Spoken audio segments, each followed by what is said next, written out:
The top story for this bulletin, General Secretary of the Communist Party of Vietnam Nguyễn Phú Trọng and the Vietnamese delegation arrived at Andrews Military Airport in Washington, D.C. at 8 a.m. on Monday local time, starting his official visit to the U.S. at the invitation of the U.S. administration. The party chief was welcomed at the airport by representatives of the U.S. government, Vietnamese ambassador to the U.S. Phạm Quang Vinh, and members of the Vietnamese community in the U.S., as well as diplomats from ASEAN countries in the U.S. This is the first time a General Secretary of the Communist Party of Vietnam has made a visit to the U.S.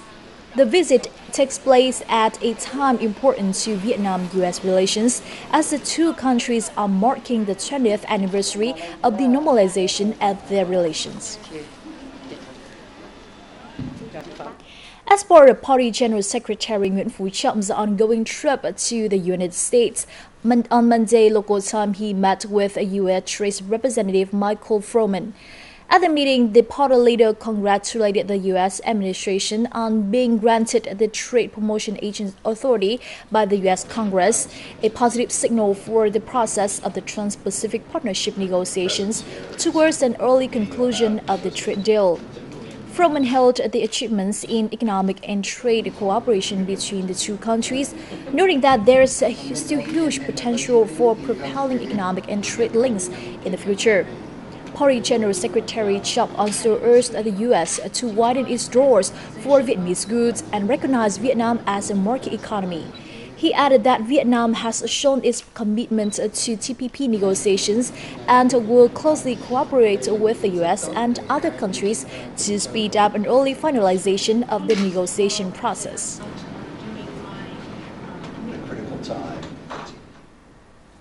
Still in news that related to General Secretary Nguyễn Phú Trọng working visit in the U.S. On Monday local time, he attended the handover ceremony for the transfer of a Boeing 787 Dreamliner to Vietnam Airlines and visited the Thomas Jefferson Memorial in Washington, D.C. The party chief attended the handover ceremony for the transfer of a Boeing 787 Dreamliner to Vietnam Airlines on July the 7th. The ceremony was attended by more than 200 delegates, ministers, and ambassadors. The aircraft will be delivered to Vietnam Airlines later this month. Vietnam Airlines will be the first airline operators in Asia Pacific to operate the Boeing 787 Dreamliner and Airbus A350-900 XWB. The General Secretary and his delegation also paid a visit to the Thomas Jefferson Memorial the same day.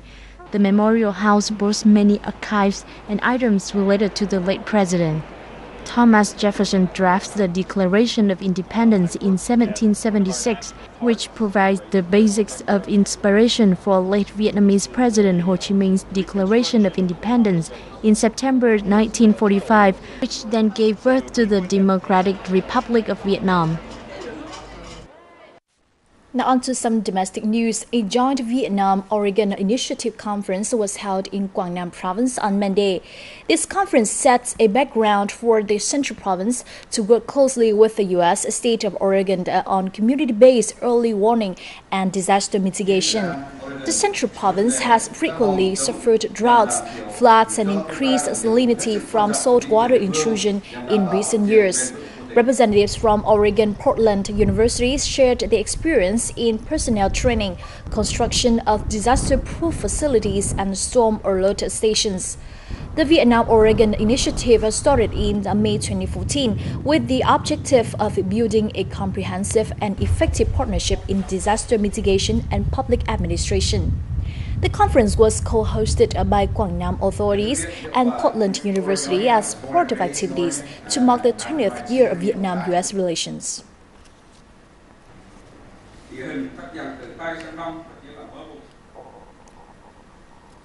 In other news, on Tuesday morning, Laos Vice President Buanang Vorachit began his official visit to Vietnam at the invitation of Vietnamese Vice State President Nguyễn Thị Doan.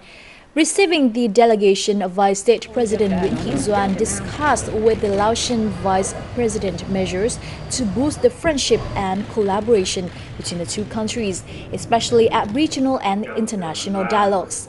During his visit to Vietnam, the Laotian vice president will meet with high-ranking Vietnamese leaders, the Vietnamese Liaison Committee, and Vietnamese military experts who contributed in the Laotian Revolution. Regarding Vietnam-Laos friendship, Vietnamese Minister of Public Security General Trần Đại Quang expressed his delight at the positive development of the two countries' relations. The comments were made at his meeting on Monday with the Laotian Acting Minister of Public Security Somkiel Silavong, who is on a visit to Hanoi. The two sides revealed the result of cooperation last year, which included improved cross-border police liaison.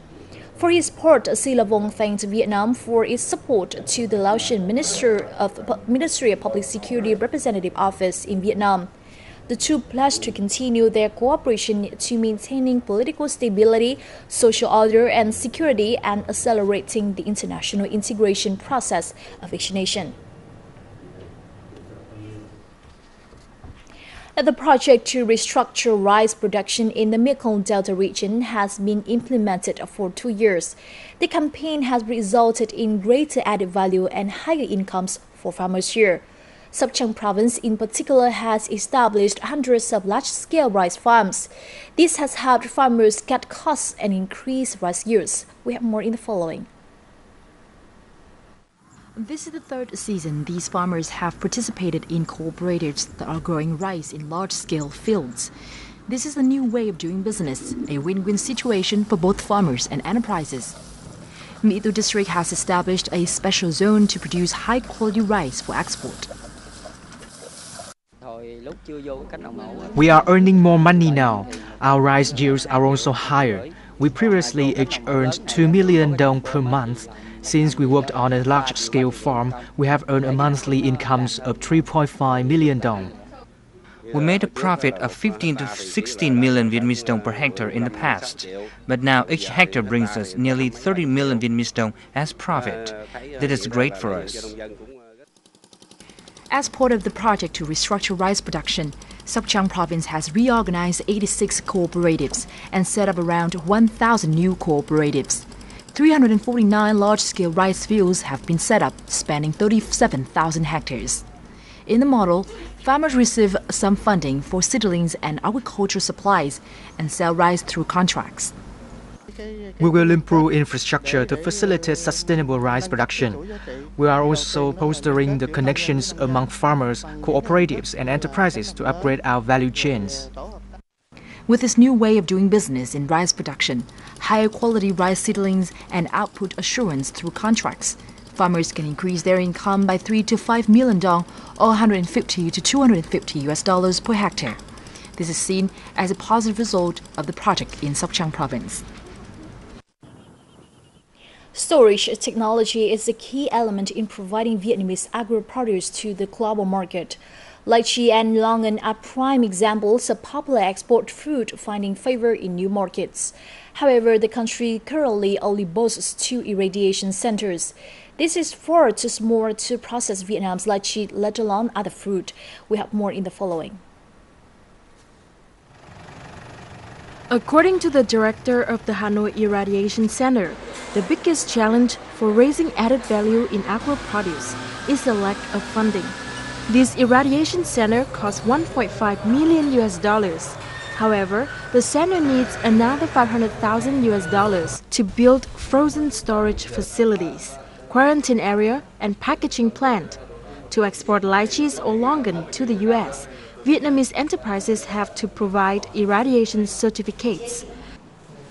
Right now, the Ministry of Science and Technology hasn't allocated adequate funding for us to build the necessary facilities to run this center.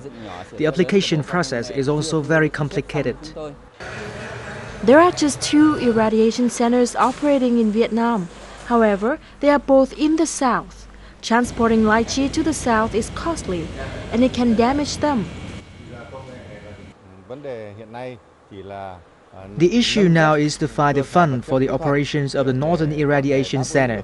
Next week, I will talk with the Minister of Science and Technology to find the solution to this issue.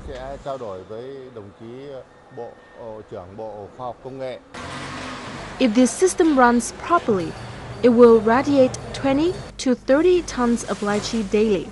According to Minister Phat, technology is the key solution to raise added value for agro-produce. In our agricultural reform master plan, we agree that the reform must be applied in all stages of the value chain. It must be implemented in the production stage, the harvesting and storage stage. Increasing the added value for Vietnamese agro-produce is a key solution to raise the competitiveness of Vietnamese products in the global market. By the end of this year, the transport sector will have to complete 59 key traffic infrastructure projects. Minister of Transport Dinh La Thang stressed the target at a conference that reviews the sector's implementation in the first half of this year, held in Hanoi on July the 6th. Reports at the conference showed that the majority of ongoing projects have initially met their set schedules and quality requirements.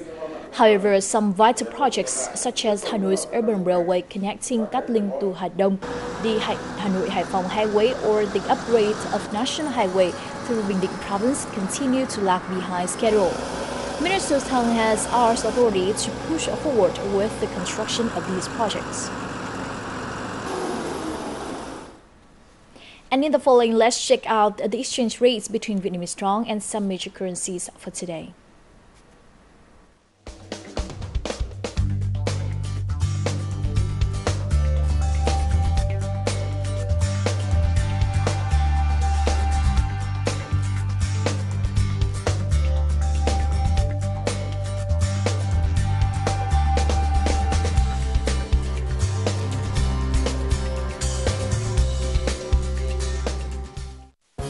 Neighbors Vietnam and Cambodia agree on the cooperation agenda to strengthen diplomatic ties and people-to-people exchanges.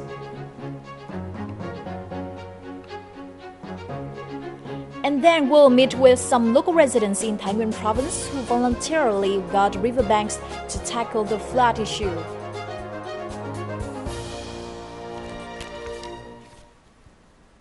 Welcome back to VTV News. Now, the first Vietnam-U.S. Higher Education Forum kicks off this morning in the northern province of Bắc Ninh as part of the 7th Annual Engaging Vietnam Conference.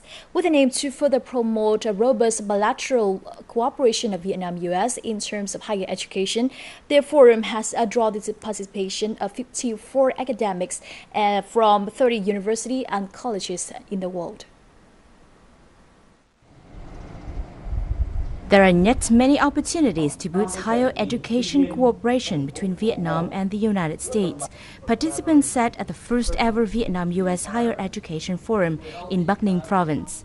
Joining the event for the first time, Portland State University delivered good news for students across Vietnam.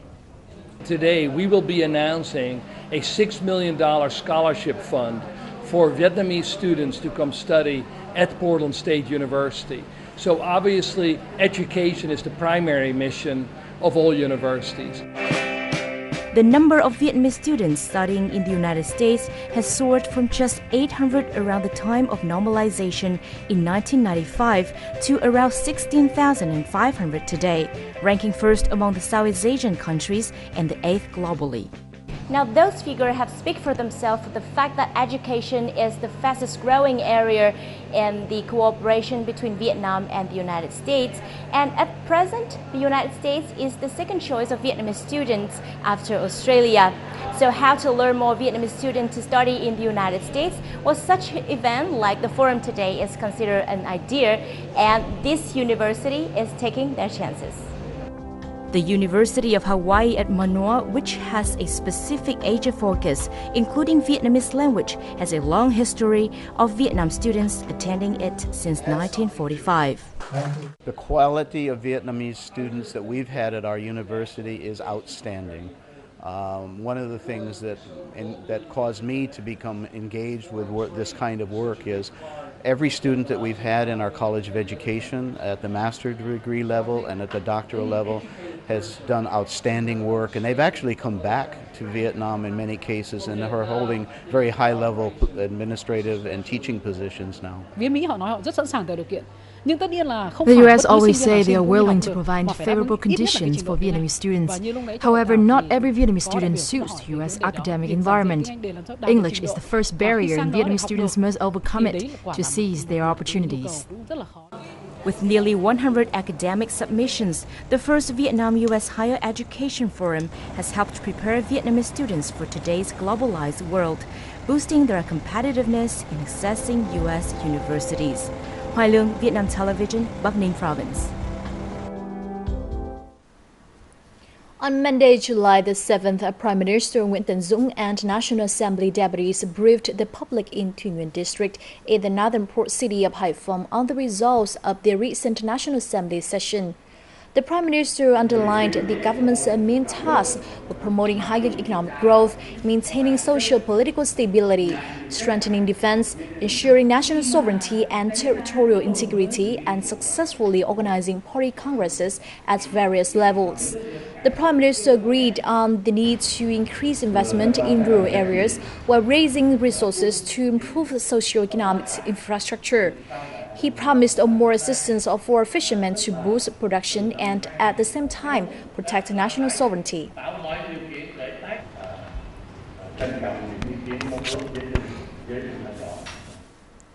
Neighbors Vietnam and Cambodia not only share a 1,200 kilometers of border, but also a growing friendship seen through the diplomatic ties and people-to-people exchanges between the two countries.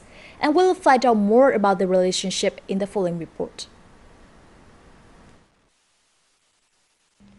Vietnam and Cambodia have been fostering friendship, seen through regular visits by high-ranking leaders, humanitarian cooperation through searching for the remains of Vietnamese soldiers, as well as other activities to boost socio-economic development.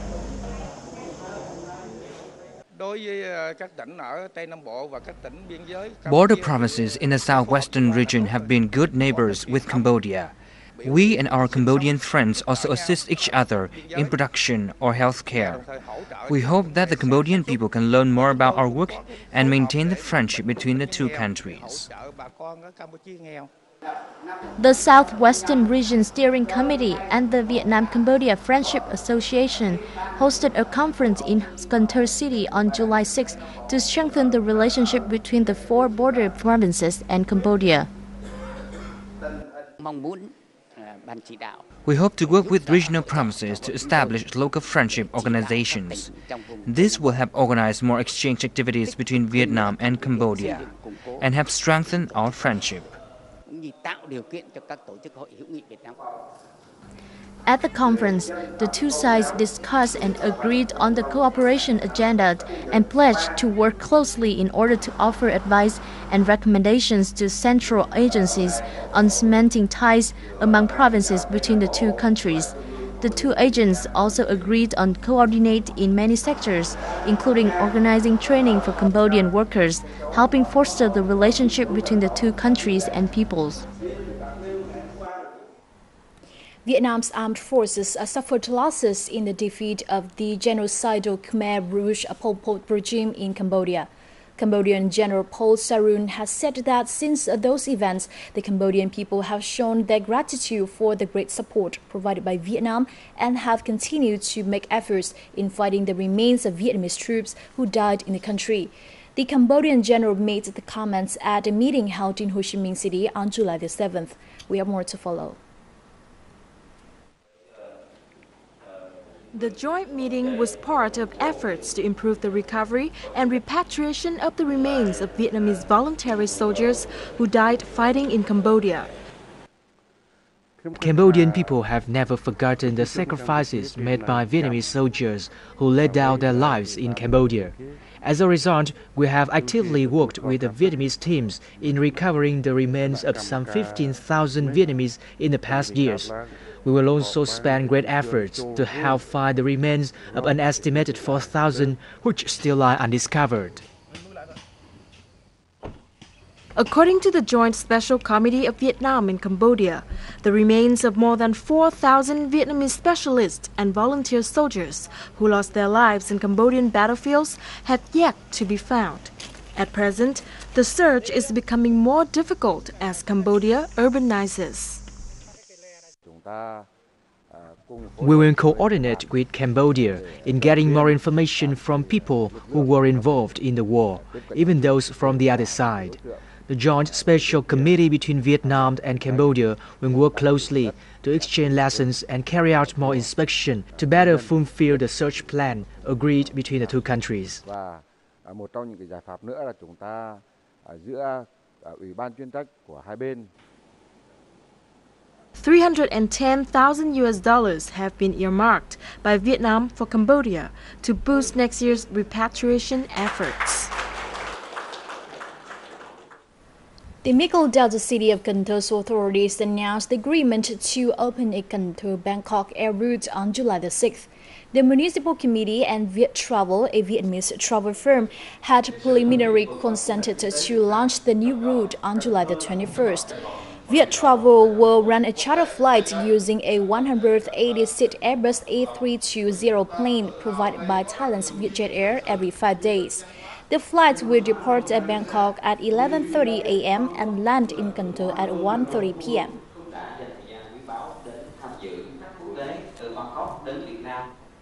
For central coastal provinces, protective forests play an important role in mitigating natural disasters, increased salinity and sand erosion. However, protective forests in this area have been damaged significantly in recent years, increasing the risks of natural disaster for local residents, especially during the monsoon season.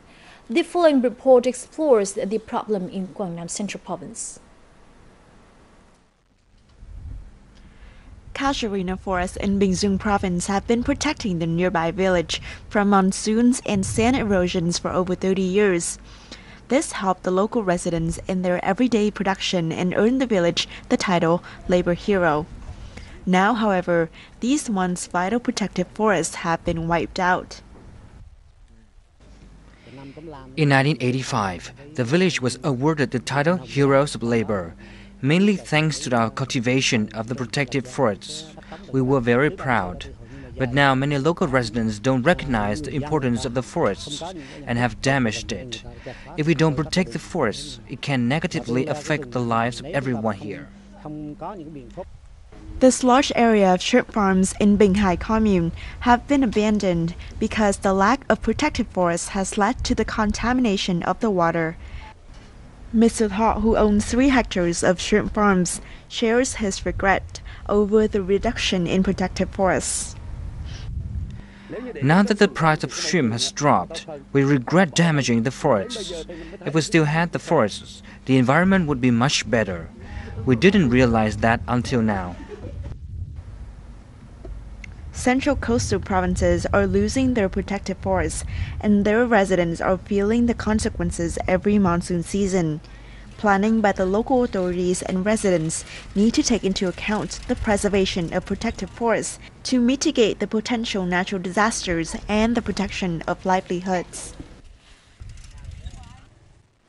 Some 324,000 hectares of woodland in the central province of Quảng Nam are currently at high risk of forest fires, according to the Vietnam National Center for Hydrometeorological Forecasting. July is at the peak season in terms of heat in the region, raising the risk of wildfires to an all-time high. Meteorological forecasts also show a 15 to 30% slump in rainfall until at least September. Recent forest fires has occurred in Quế Sơn and Duy Xuyên districts. In light of this situation, Quảng Nam province authorities are stepping up precautionary measures, including forest inspections and issuing warnings to local residents.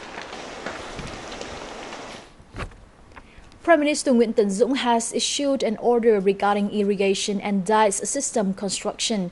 The order includes several measures to improve and construct the dikes under Tân Mỹ irrigation system construction projects in the central province of Ninh Thuận. This is part of efforts to combat the prolonged drought that has been affecting the region. Following Prime Minister's decision, the Ministry of Agriculture and Rural Development has been designated to manage the project and seek contractors to complete constructions on time. Ninh Thuận is one of several provinces with the least rainfall nationwide. The Tanmi Dikes and Irrigation Project, once operational, will prevent flooding at the beginning of planting and drought and increase salinity towards the end of cultivation. Now, flash floods are a serious issue in many localities, threatening the lives of many residents. However, people in Vạn Phái, a village in the northern province of Thái Nguyên, have taken the initiative to tackle their own flood issue. Let's find out more in the following. Floods hit the banks of the Công River, which runs through Vạn Phái village, washing away a 40-meter-long stretch of the banks. Traffic has been blocked. Local residents believe one of the reasons was that the already weakened riverbank was made more vulnerable by the uncontrolled taking of sand from the river. Local authorities have implemented some measures to alleviate the adverse impact of the collapsed riverbank. However, this area has been severely harmed. We have come here to see the impact of the incidents with our eyes. We are highly aware of the threat it poses to people's lives. We have asked the provincial authority for funding to help locals resolve the problem.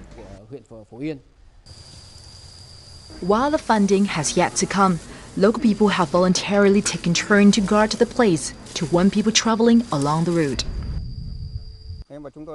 We stand here to warn people about the danger. This helps save people from falling into the river. This initiative is commendable, but not a long-term solution.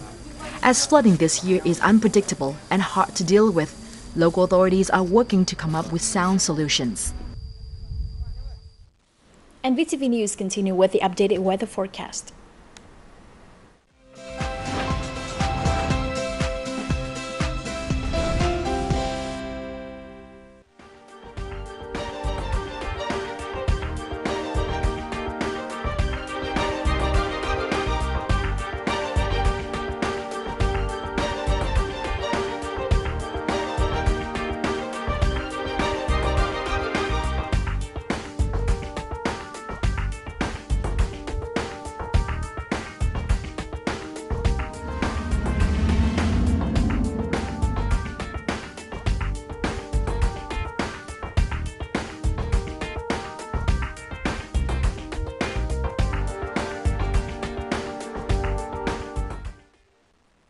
And that's all we have for now. For information and updates, please log on to vtv4.vn or youtube.com/vtv4go. Once again, thank you very much for joining us and goodbye for now.